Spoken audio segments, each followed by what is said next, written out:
Thanks for joining us here on CBS 46 News at 5. I'm Tracy Hutchins. And I'm Rick Fulbaum. And let's begin with the toxic air outrage. Shocking admissions from Georgia's EPD today as lawmakers grilled them over ethylene oxide.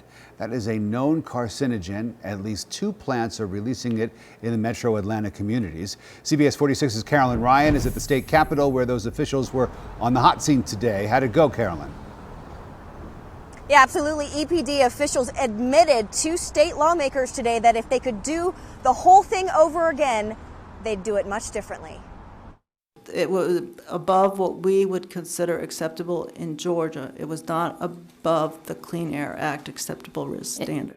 An explosive day at the Georgia State Capitol over toxic air in metro Atlanta. State lawmakers calling a meeting to hear from key players in the ethylene oxide issue to better understand how this known carcinogen is impacting our residents. Sterigenics president Phil McNabb had nothing new to say, reiterating that he wants to reopen the plant in Cobb County as soon as possible.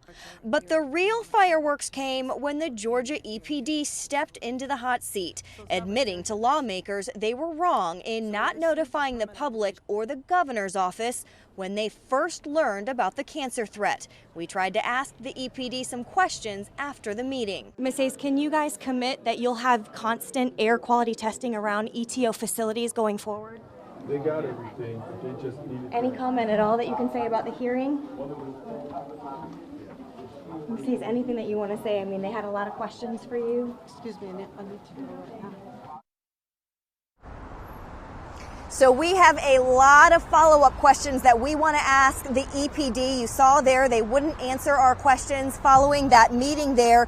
During the meeting, they did admit to lawmakers that they dropped the ball in some ways, but will anybody be held accountable? That's the next logical question. That remains to be seen. In the meantime, lawmakers here today did call the ethylene oxide issue a red alert, and they will be looking for ways on a state level, actions that they might be able to take to address this issue in the coming days and weeks. We'll be sure to stay on it for you.